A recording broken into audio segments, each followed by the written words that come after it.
Relative energy deficiency in sport. That's a mouthful, but it's something you need to know about. I'm Rachel Fine, registered dietitian nutritionist and founder of To The Point Nutrition. A dancer's performance is a direct result of hard work and motivation. So where does food fit into this? There's a lot of myths and a ton of antiquated ideals, and I'm here to dispel those. Hi, I'm Rachel Fine, registered dietitian nutritionist and specialist in all things related to dancer health and nutrition.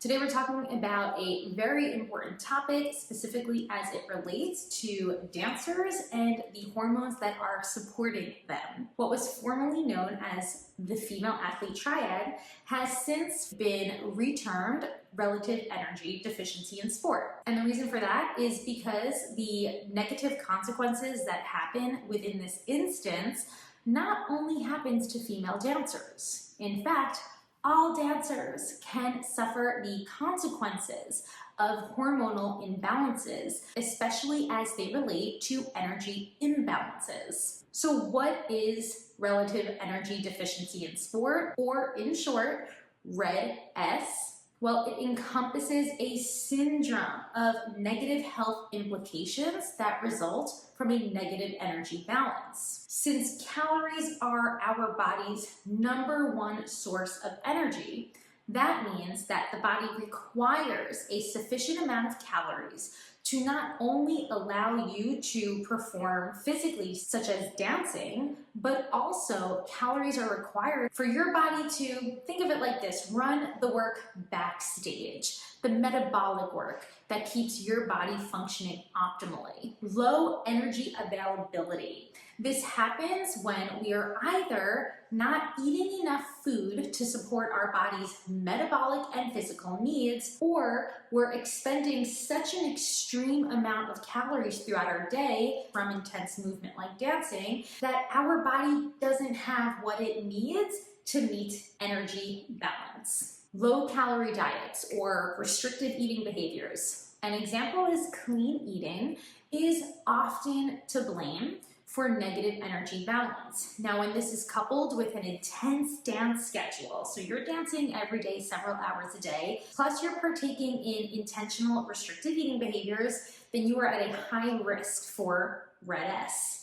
Now, you can also be at risk for RED-S even if you are not partaking in intentional restrictive eating behaviors. You could very well just not be eating enough to support your body's needs. Now, busy schedules and above average levels of activity not only blunt natural hunger cues, but also just make it really challenging for dancers to get in the amount that they need on any given day. This is what leads dancers to that increased risk of developing relative energy deficiency in sport. And the end result, decreased endurance, increased risk for injury, weak bones, decreased energy stores, irritability, decreased muscle strength, and even depression, anxiety. These are some of the negative implications that dancers will experience if they're struggling with RED-S. Now, here's what's really important. All dancers should consult with a medical doctor, especially if concerns exist in regard to the potential of experiencing RED-S. A medical doctor can perform some specific blood work so that we can better assess where you're at and the appropriate interventions that need to be done. Why is this such an important topic for dancers? There are a couple reasons. First and foremost, nearly 1 in 3 dancers is known to struggle with disordered eating behaviors. And nearly 10 to 12% of dancers are at a weight that is too low to support their metabolic and physical needs. Now, we can blame industry pressures and, of course, antiquated food and body ideals for a lot of these stats. So not only does the work have to be done on the individual level for dancers to help in the prevention of RED-S, but of course, the work also needs to be done on the systemic level and encouraging that dance as an industry move away from body ideals that cause their dancers more harm in the short term and the long term. A couple things that you can start implementing today to reduce your risk of developing RED-S.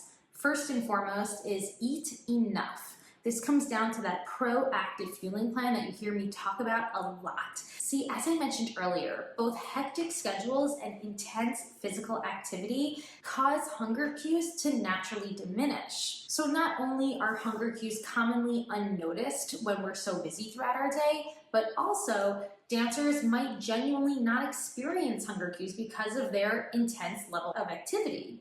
So proactive fueling essentially means that you are planning meals and snacks regardless of your physical hunger cues. What we consider this is practical hunger, eating in response to a flexible eating routine. And it's a tool that I work on with basically every dancer that comes through the Healthy Dancer program. Packing emergency snacks, getting in several snacks throughout your day, I'm talking 2, 3, maybe even 4 snacks on those intense rehearsal and performance days is critical to making sure that your body is getting in enough. Focusing on abundance and variety, making sure that you are not necessarily only eating the same specific rigid set of comfortable foods each day.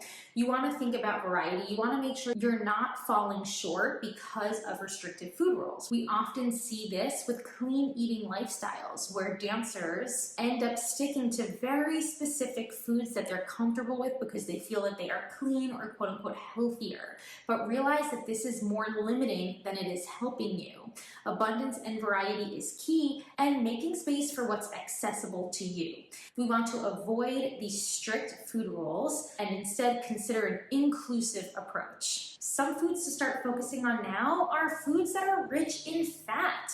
Avocados, nuts, seeds, olive oil, making your eggs with butter. This can be super helpful for you to increase that amount of fat that you're eating in your day. Full-fat dairy. Some preliminary research supports the consumption of full-fat dairy for hormonal balance, especially as it relates to fertility. When compared to skim or fat-free alternatives, full-fat dairy is not only more satisfying, but that added dose of fat helps to increase some absorption and transport of fat-soluble vitamins, specifically vitamins A, D, E, and K. Vitamin D of which helps support bone strength. Another intervention that you can start today is, when accessible, allowing yourself time to rest. Now, first and foremost, all dancers should have at least one rest day built into their training routine. If you're overtraining, then you're likely not giving your body enough time to recover in between intense dancing episodes. So not only are we considering our sleep schedules at night, but we are also making sure that at least one day a week, honestly close to 2 days a week, dancers need to be getting in a rest day, a full recovery day. And just a tip, those rest and recovery days require just as much nutrition to meet your needs, even as your active dancing days. We don't want to restrict our food intake just because we're dancing less. In fact, your recovery requires its own special set of nutrition, a topic that I cover in additional videos. And finally, seek professional support. A registered dietitian nutritionist like myself is a licensed individual. We are trained to help dancers in formulating a plan that makes sure that their energy needs, both physical needs for dancing and metabolic needs, are being met. So if you have concerns, I cannot encourage this enough, consider my program, The Healthy Dancer. We will work either one-on-one or within a group, whatever works best for you, to make sure that you are formulating a plan that supports you. So what actually happens from these hormonal imbalances? You see, much of our body's hormones rely on energy balance in order to function. In a state of energy imbalance, such as what we see with red S, hormonal disruptions lead to multi-system dysregulation. Examples include impaired bone health, decreases in immunity strength, slowed metabolism, impaired heart health, and declines in cognition. According to the Royal College of Obstetrics and Gynecology, primary amenorrhea, which is the complete lack of menstruation by the age of 16, and secondary amenorrhea, which is the halt or stopping of menstruation for 3 or more months, are some of the key red flags that a dancer is experiencing relative energy deficiency in sport. But the bottom line, restrictive eating, whether intentional or unintentional, and exhausted exercise routines limit the body's utilization of calories and nutrients. nutrients, both of which are needed for anabolic growth, or the growth of those hormones. When our body doesn't have both the calories and or fat stores that it needs, we're going to experience deficiencies in estrogen and testosterone. Now, these hormones are not only for the purpose of supporting reproduction, they're also for the purpose of supporting bone strength. And the reason for this, specifically around estrogen, is its ability to help in the absorption of calcium within our gut. Calcium, as you know, is a key component of bone structure. So if you don't have enough body fat stores, if you are not eating enough food sources of fat, or if you are just plain old not eating enough calories throughout your day, then your body is not going to be able to sustain the energy it needs to support hormonal balance, specifically around estrogen and testosterone, those two hormones that also play a role in your body's ability to build strong bones. And the end result, hormonal dysregulation. The end result, those negative implications that are experienced with Red S.